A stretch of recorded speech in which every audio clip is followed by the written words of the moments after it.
Hola, buenos días a todas, espero que se encuentren muy bien.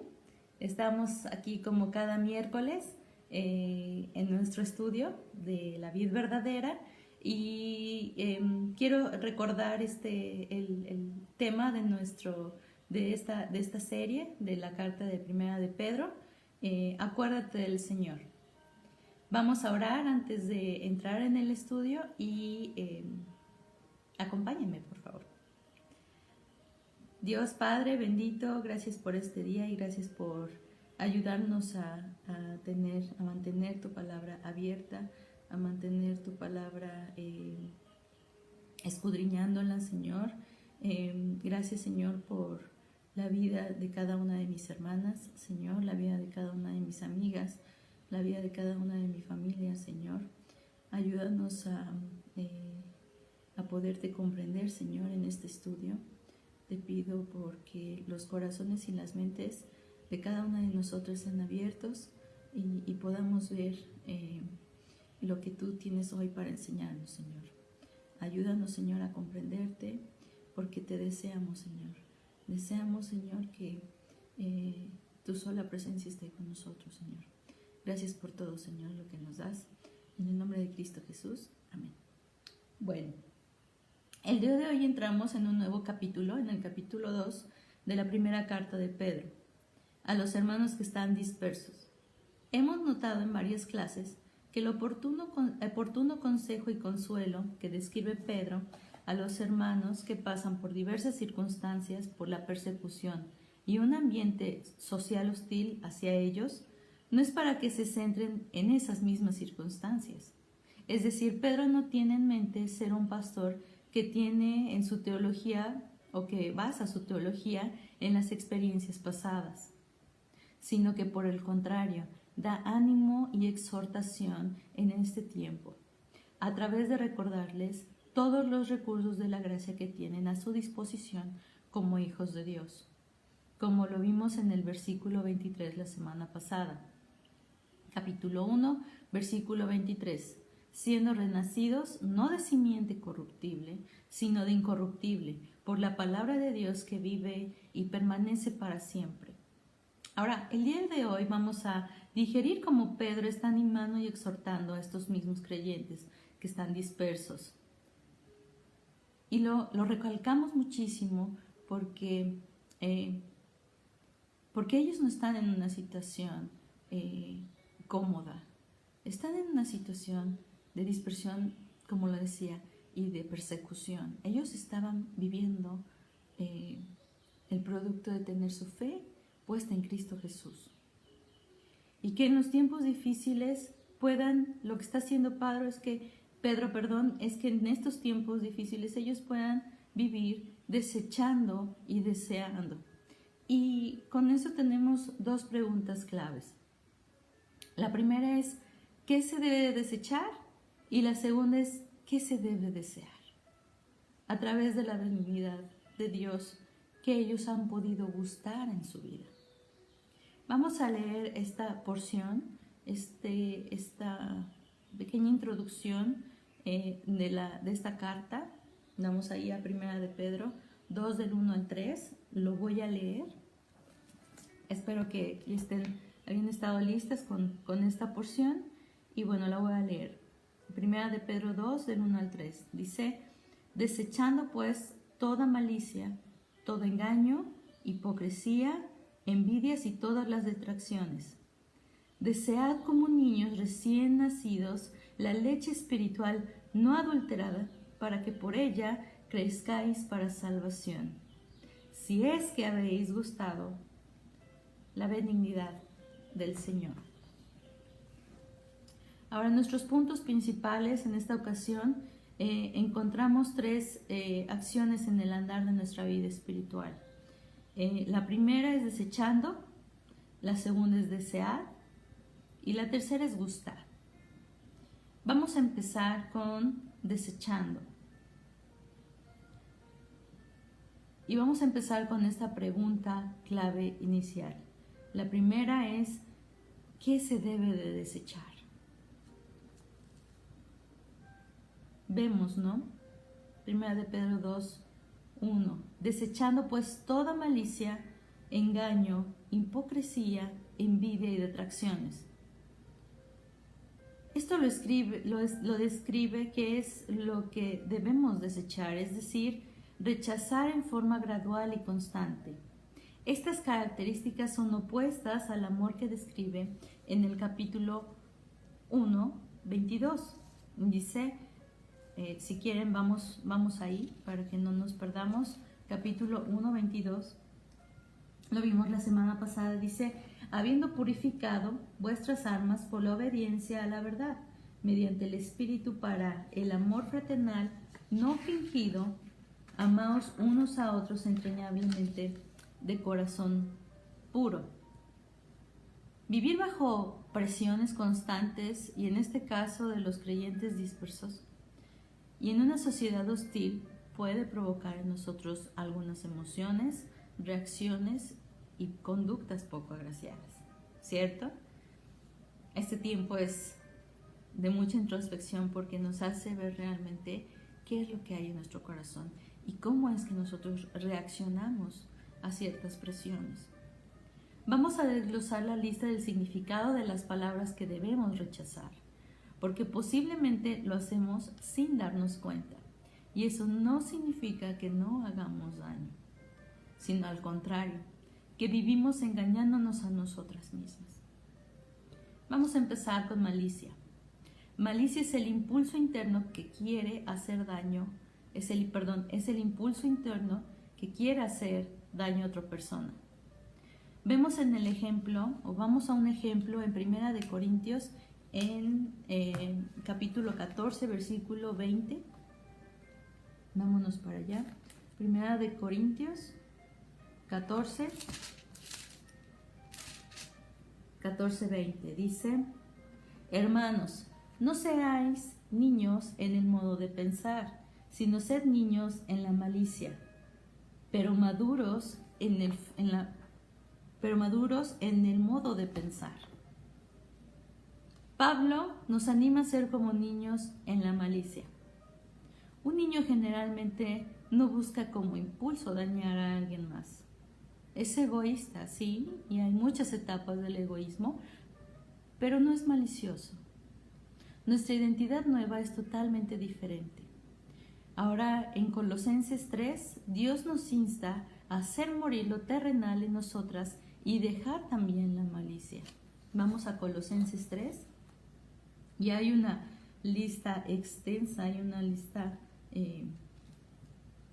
que nos llega al corazón acerca de lo que éramos antes en nuestra vida pasada. Colosenses 3 dice, nos está hablando en el versículo a partir del 5 de la vida antigua y la nueva. Y dice así, Colosenses 3, 5. Haced morir pues lo terrenal en vosotros, fornicación, impureza, pasiones desordenadas, malos deseos y avaricia, que es idolatría, cosas por las cuales la ira de Dios viene sobre los hijos de desobediencia, en las cuales vosotros también anduvisteis en otro tiempo cuando vivíais en ellas. Pero ahora dejad también vosotras todas estas cosas, ira, enojo, malicia, blasfemia, palabras deshonestas de nuestra boca. No mintáis los unos a los otros, habiéndoos despojado del viejo hombre con sus hechos y revestidos del nuevo, el cual conforme a la imagen del que lo creó, se va renovando hasta el conocimiento pleno. Hermanas, si existe un deseo, el cual ya no debe de existir porque somos nuevas criaturas, pero si existe, examínate, examinémonos en si hay malicia en nuestro corazón y vayamos corriendo hacia la gracia del Señor, porque Él es fiel y justo para perdonar nuestros pecados. Acuérdense que abogado tenemos para defender esta causa del pecador. Bueno, vamos a pasar a la siguiente palabra, que significa engaño. Significa literalmente atrapar con anzuelo o cebo. Esta palabra habla de mentir. En el Evangelio según Mateo, vámonos para allá, capítulo 26, dice...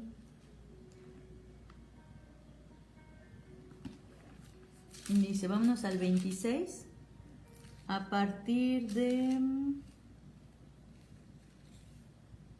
Después de que Jesús había enseñado, 26. Muy bien. Capítulo 26 dice, el complot para prender a Jesús. Dice, cuando hubo acabado, 26:1, cuando hubo acabado Jesús todas estas palabras, dijo a sus discípulos, sabéis que dentro de 2 días se celebra la Pascua, y el Hijo del Hombre, o sea, el mismo Jesucristo, será entregado para ser crucificado. Entonces los principales sacerdotes, los escribas y los ancianos del pueblo se reunieron en el patio del sumo sacerdote Caifás y tuvieron consejo para prender con engaño a Jesús y matarlo. Vemos hasta dónde alcanza el engaño, que hasta el mismo Hijo de Dios sirvió para poder prenderlo.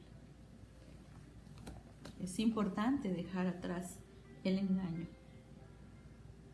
La explicación a la malicia se queda corta, cualquier explicación de la malicia se queda corta viendo esta porción, cuando Jesucristo es prendido y se utiliza el engaño. Deja atrás el engaño, hermano. Ahora vamos a la hipocresía. Hipocresía es uno que finge, uno que simula. Los hipócritas son como los actores de teatro que llevan la máscara religiosa de la moralidad externa con corazones vacíos de verdad y de piedad. Sean conscientes o no de ello. Existen muchos pasajes en la palabra de Dios que hablan de la hipocresía, pero vamos a tomar solo algunos dentro de la enseñanza de Jesús. Cuando acusa a los escribas y fariseos de ser hipócritas. Y ahí existen los 8 ay, que es equivalente al profético de una maldición repetido en el capítulo 23 del Evangelio de Mateo. Estábamos en el capítulo 26 y nos regresamos un poquito al 23.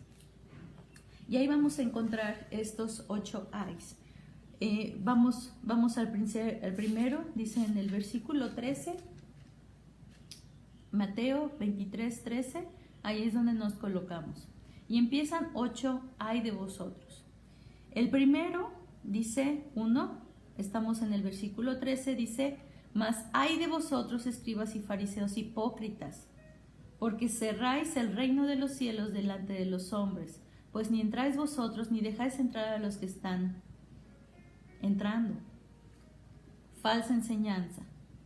Usaban su autoridad para hacer que la gente dejara de creer en la verdadera doctrina de Cristo y de la Escritura. Falsa enseñanza.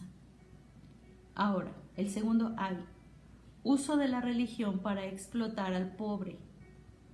Explotar a los mayores, solitarios y vulnerables por ganancia económica. Vamos al versículo 14. Dice, ay de vosotros, escribas y fariseos hipócritas, porque devoráis las casas de las viudas, y como pretexto hacéis largas oraciones, por esto recibiréis mayor condenación. Tercer ay de vosotros. Misiones sin evangelio. Hacer un prosélito, un adepto de uno mismo, y cuando lo han logrado, lo hacen 2 veces más merecedor del infierno que a uno mismo. Versículo 15. Ay de vosotros, escribas y fariseos, hipócritas, porque recorréis el mar y la tierra para hacer un prosélito, y una vez hecho, le hacéis 2 veces más hijo del infierno que vosotros. Cuarto ay de vosotros, juramentos frívolos. Los fariseos contemplaban algunos juramentos como de obligatorio cumplimiento y otros no obligatorios, haciendo sutiles distinciones que les permitieron jurar de manera deshonesta invocar objetos sagrados, sin tomar en cuenta primeramente a quien lo hizo, a quien hizo el templo, quien está en el trono, quien está en el cielo. Cristo mostró que ese razonamiento era defectuoso e hipócrita, porque aún al invocar cosas asociadas con Dios, afectaban su santidad y honor a Dios mismo. Vamos al versículo de los versículos 16 al 22. Ay de vosotros, guías ciegos, que decís, si alguno jura por el templo no es nada, pero si alguno jura por el oro del templo es deudor. Insensatos y ciegos, porque ¿cuál es mayor, el oro o el templo que santifica el oro? También decís, si alguno jura por el altar no es nada, pero si alguno jura por la ofrenda que está sobre él, es deudor. Ni es necios y ciegos, porque ¿cuál es mayor, la ofrenda o el altar que santifica la ofrenda? Pues el que jura por el altar, jura por él y por todo lo que está sobre él. Y el que jura por el templo, jura por él y por el que lo habita. Y el que jura por el cielo, jura por el trono de Dios y por aquel que está sentado en él. Quinto ay. Centrarse en cosas de poca importancia, descuidando el arma de la piedad. Jesús afirmó la obligación de diezmar, sí, pero condenó a los fariseos por descuidar las cosas más importantes de la ley, a saber, amar a Dios, la verdadera adoración, la pureza interior del corazón y la vida, la justicia. Vamos ahí al capítulo, vamos ahí a los versículos 23 y 24. Dice, ay de vosotros, escribas y fariseos hipócritas, porque diezmáis de manera de la menta y el eneldo y el comino, y dejar lo más importante de la ley, la justicia, la misericordia y la fe. Esto es necesario hacer sin dejar de ser aquello. Guías ciegos, no colocáis el mosquito y traigáis el camello. Dice, el legalismo y la hipocresía saca todas las cosas fuera de proporción. Juzgamos mal, como lo vimos en la predicación del domingo 26 de abril. Y te vamos a poner el enlace aquí en el mismo estudio. Esto da una enorme importancia. La hipocresía da una enorme importancia a detalles minúsculos de la obediencia, mientras descuidan masivamente los asuntos realmente importantes. El sexto ay. Limpieza exterior. Vamos a los versículos 25 y 26. Ay de vosotros, escribas y fariseos hipócritas, porque limpiáis lo de afuera del vaso y del plato, pero por adentro estáis llenos de robo y de injusticia. Fariseo ciego, limpia primero lo de adentro del vaso y del plato, para que también lo de afuera sea limpio. Aunque los fariseos, la hipocresía, insistan en distintos lavamientos, un ejemplo aquí, como veíamos, vámonos a Mateo 15,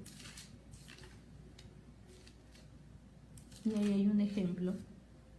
Mateo 15 en el versículo 2 dice, los fariseos le están preguntando a Jesús, ¿por qué tus discípulos quebrantan la tradición de los ancianos? ¿Por qué no se lavan las manos cuando comen pan?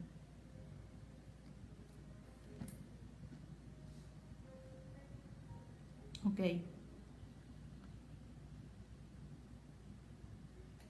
Ahora, esto no es un llamado a que no nos lavemos las manos, ¿verdad? Sobre todo en nuestros tiempos. Hoy lo hacemos por higiene corporal, pero no porque eso signifique que estamos por encima de alguien más o que somos más espirituales. Estamos equivocados como los fariseos si creemos esto, que la pureza solamente es externa y ceremonial, no la pureza del corazón. Los puros de corazón verán el reino de Dios. Mateo 5:18. El séptimo ay. Vamos ahí igual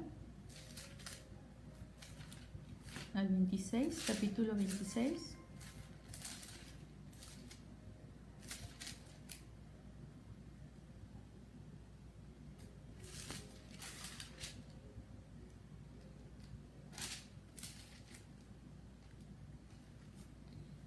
Y ahora vamos a ir a los versículos 27 y 28. Vamos para allá. No es cierto, no me perdí. 23, perdón. Disculpen. 23.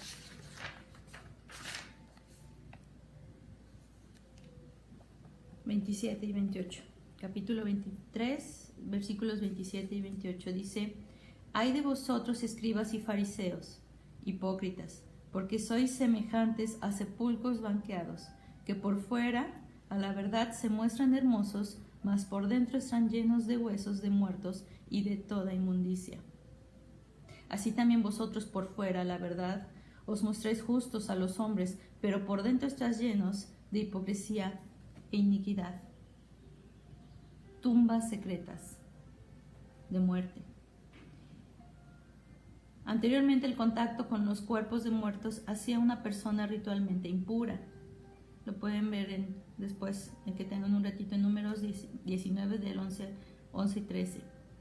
Pero los fariseos eran tumbas pintadas de blanco, sepulcros blanqueados, exteriormente religiosos, pero de impurezas, pero llenos de impureza, y que hacían impuros también a los demás.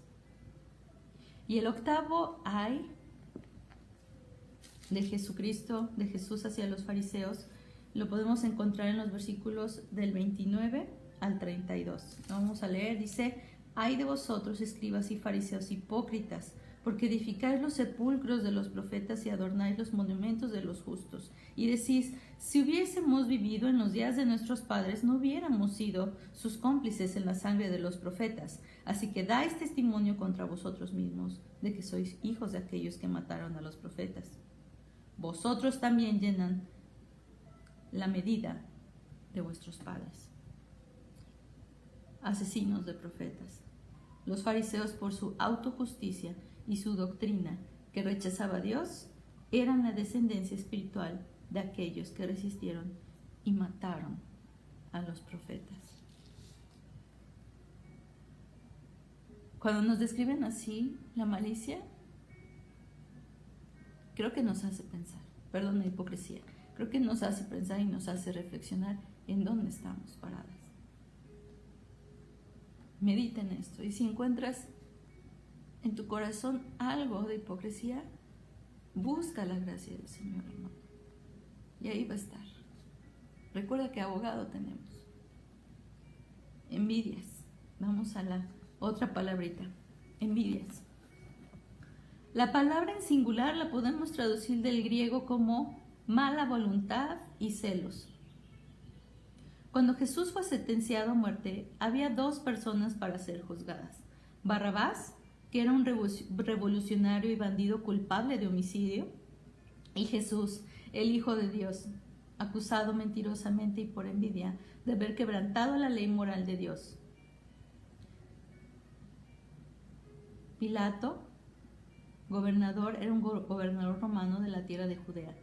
Pudo platicar con Jesús, y Pilato se maravillaba de su conversación. Este día era un día de fiesta. Vámonos para allá. Vámonos a Mateo 27.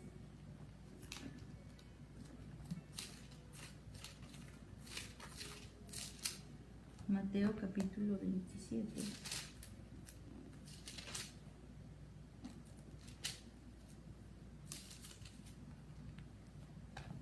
Hasta el 15 dicen 18, 27, 18.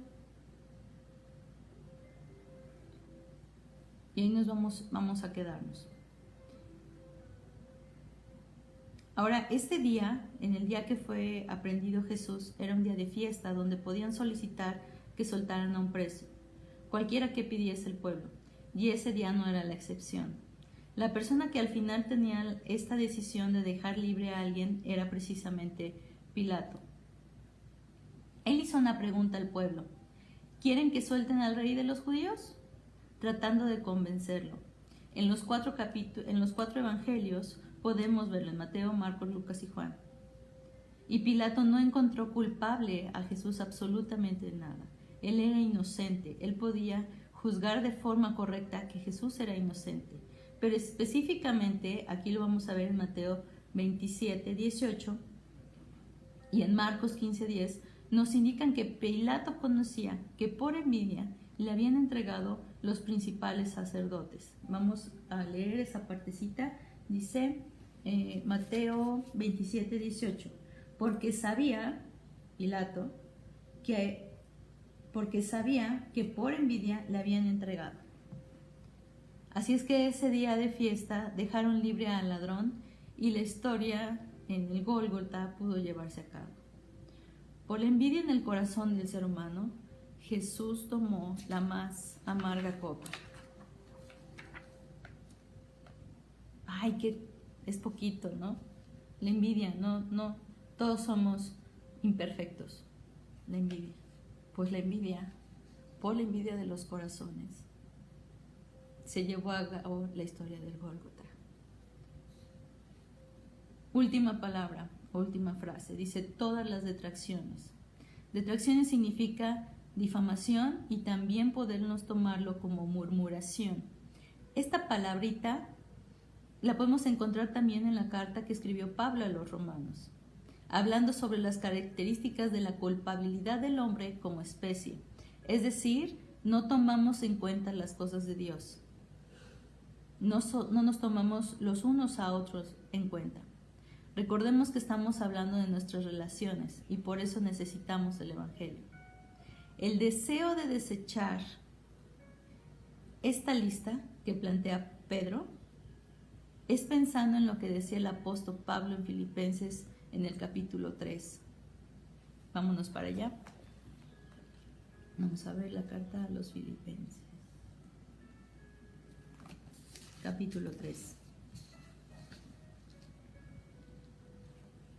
Muchas cosas para Pablo eran pérdida, ahora comparado con el amor de Cristo, que es ganancia. Y él mismo dice en el versículo 12, dice, no que lo haya alcanzado ya, ni que ya sea perfecto, sino que prosigo por ver si logro hacer aquello para lo cual fui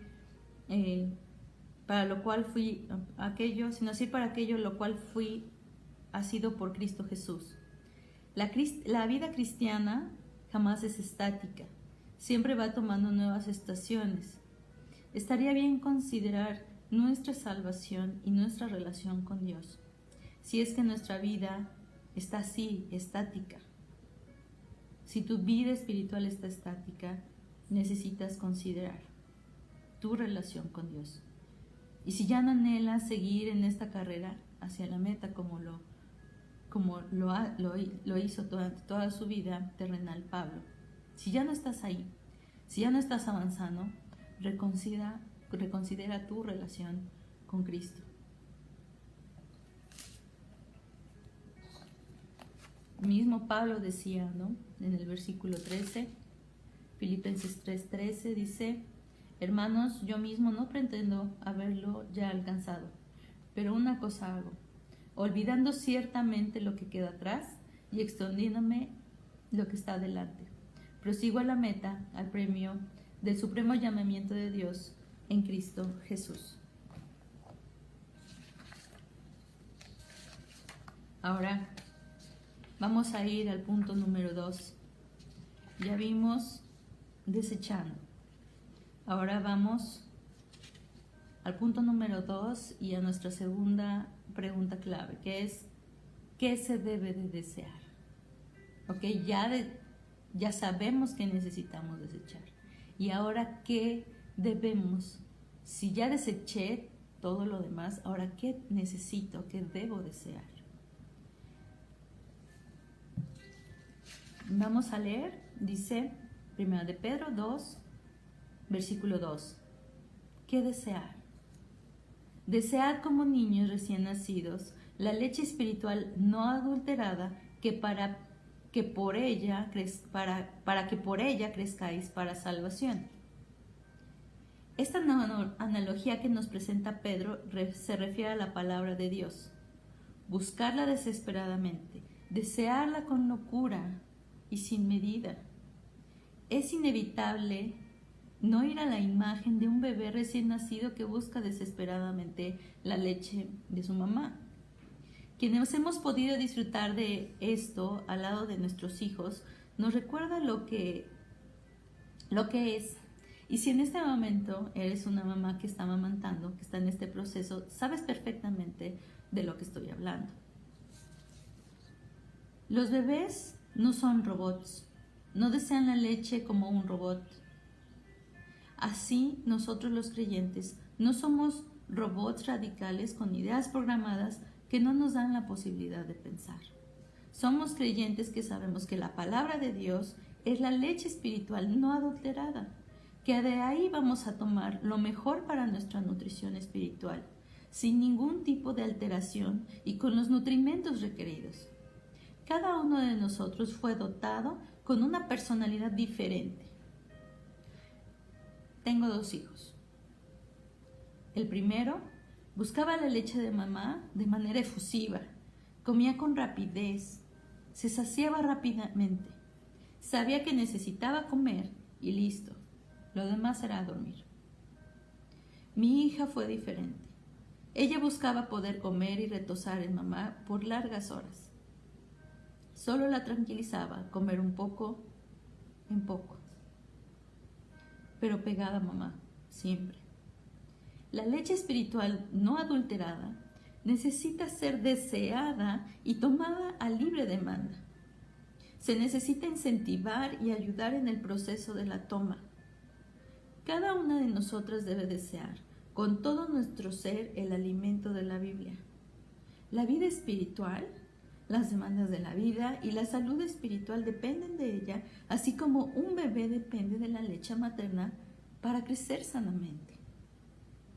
No podemos dejar que otras personas sean alimentadas constantemente y nosotros después de recibir lo que ellas recibieron. ¿A poco tu maestra favorita de la Biblia, la esposa del pastor, come por 3 veces al día por ti? ¿Va a tu casa y come 3 veces al día por ti? Entonces, ¿por qué ella necesita desear la leche espiritual por ti? Tienes que de forma personal desear desesperadamente este alimento y tomar en serio tu vida espiritual. Ahora, tampoco quiero que se confunda o que se malinterprete esto. Hemos enseñado en varias ocasiones, hemos terminado una serie completa acerca de esto, acerca de ser enseñables y de enseñarnos unas a las otras. Pero vamos a poder hacerlo en la medida que deseemos la leche espiritual no adulterada. Así como un bebé que crece al punto de ya no necesitar que se le dé la leche directamente de mamá, deberíamos nosotros desear preparar fielmente este alimento desde la palabra de Dios. Salmo 19:20 dice: quebrantada está mi alma de desear tus juicios en todo tiempo.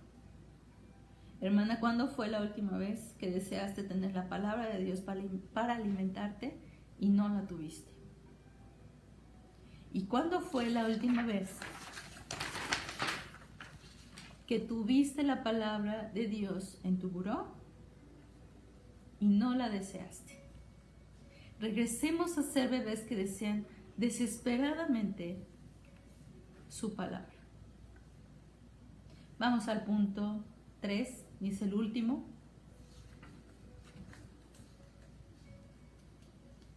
Que es gustado. Y le puse entre paréntesis, si has gustado, si ya probaste el Evangelio de Jesucristo. Última parte dice de 1 de Pedro 2, vamos al versículo 3, dice: si es que habéis gustado la benignidad del Señor. Pedro dice esto en el versículo 3, dice: esto lo sabía él y lo podemos ver en el Salmo 34:8. el rey, vamos al Salmo 34:8.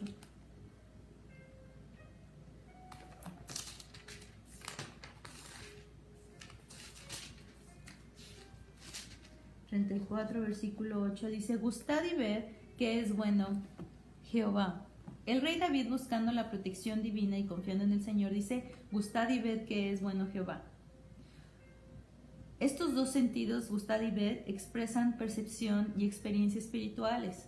El Espíritu nos da a los renacidos de la simiente incorruptible un sentido que es el gusto espiritual. Nos capacita para gustar la bondad de Dios en su palabra y ansiarla cada vez más. Salmo 19:103 dice: cuál dulces son a mi paladar tus palabras, más que la miel a mi boca. Versículo 131 del mismo Salmo: mi boca abrí y suspiré, porque deseaba tus mandamientos. Y hablando de sus juicios, en el Salmo 19:10 dice: son deseables más que el oro, y más que mucho oro refinado, y dulces más que miel, y que la destila del panal. Así es que si has gustado, hermana, del Evangelio, y puedo llamarte hermana si has gustado del Evangelio, ha sido por su palabra. Romanos 10:17. Si este invaluable medio de gracia has podido escuchar, si has podido arrepentirte y venir a Cristo, humillada por el amor que te demostró en la cruz, entonces has podido probar y gustar que Dios es bueno, porque eres salva, porque puedes tener una relación con Dios. Por último, las características malas y negativas de las que hablamos, por lo general las queremos quitar de nosotros, ¿correcto? Recurrimos a cierta moralidad para dar juicios sobre otros o sobre nosotras mismas, sobre lo que pasa a nuestro alrededor. ¿Te acuerdas de Pilato cuando habló de Jesús? El juicio que hizo fue correcto. Muchas veces nos pasa lo mismo. Podemos juzgar correctamente. Pilato pudo ver la envidia que tenían los fariseos en su corazón por Jesús, pero no quiere decir que las podamos obtener por nuestros propios esfuerzos. Fuera de la gracia redentora de Jesucristo, esto nunca va a pasar, como en el caso de Pilato. Él entendió la injusticia de castigar a Jesús, estaba convencido de la inocencia de Jesús, pero no de su gracia redentora. Por eso no pudo ser valiente e ir contracorriente de la cultura en ese momento. Así es que aunque él quisiera dejar en libertad a Jesús, simplemente se acobardó al aplicarle a un inocente la injusticia de los sacerdotes. Pilato, sin querer, proveyó una asombrosa ilustración de cómo Dios, el juez, salva a los pecadores. El justo fue condenado para que el transgresor, somos tú y yo, pudiéramos ser liberadas. Segunda de Corintios 5:21.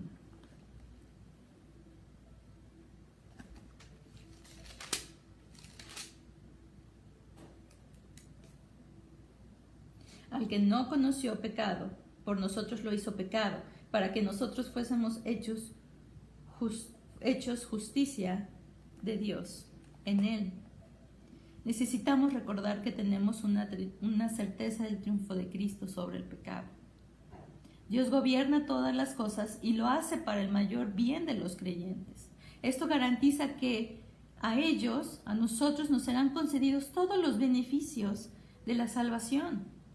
Nosotros somos colaboradores del Señor. En 1 Corintios 3, 21-23.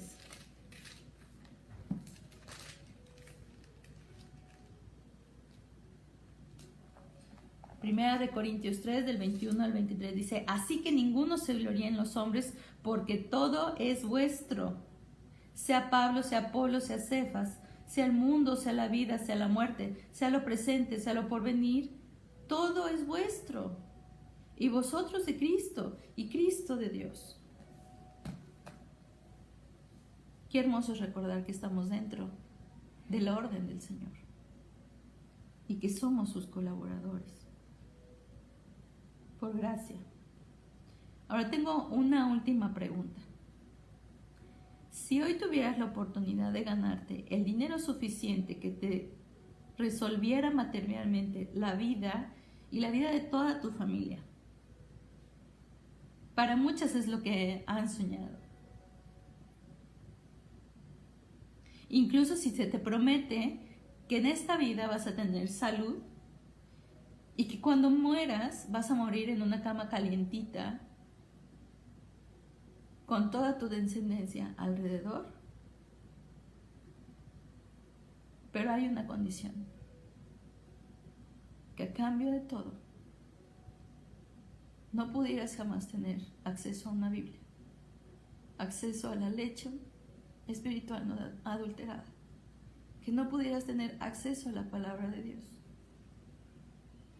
y no pudieras tener una relación con Él. ¿Qué elegirías? Es una respuesta fácil. En donde está tu corazón, ahí está tu tesoro. Mateo 6:21. Así que si has gustado de la benignidad de Dios, tu corazón, hermano, está en el lugar correcto. Y si no, hoy puede ser un día de arrepentimiento y de buscar la gracia redentora en Cristo Jesús. Vamos a orar. Dios Padre, gracias por tu palabra. Gracias porque podemos acceder a ella y gracias porque es la leche espiritual no adulterada. Señor, danos el deseo de poder ir a ella. Danos el deseo de despojarnos, Señor, de esta lista que nos da Pedro, Señor, de la malicia, de la hipocresía, Señor. Danos esa libertad, Señor. Llévanos a ti. Sabemos que si nos acercamos a ti, Señor, tú te vas a acercar a nosotros. Ayúdanos a huir, Señor, del diablo. Y sabemos que Él, ayúdanos a resistir al diablo. Y sabemos que Él va a huir. Ayúdanos, Señor, a resistir. Ayúdanos, Señor, a siempre gustar que tú eres bueno, Señor. Y que ahí donde estamos, en el sufrimiento que estemos y en el pecado que estemos, tú estás ahí con nosotros para regresar a la gracia, Señor, que en Cristo Jesús, por sus méritos, nos da, Señor. Gracias por tu bendición. Gracias, Señor, por tu cuidado. En el nombre de Cristo Jesús. Amén. Nos vemos la próxima semana y espero que puedas estar con nosotros estudiando la palabra de Dios. Hasta luego.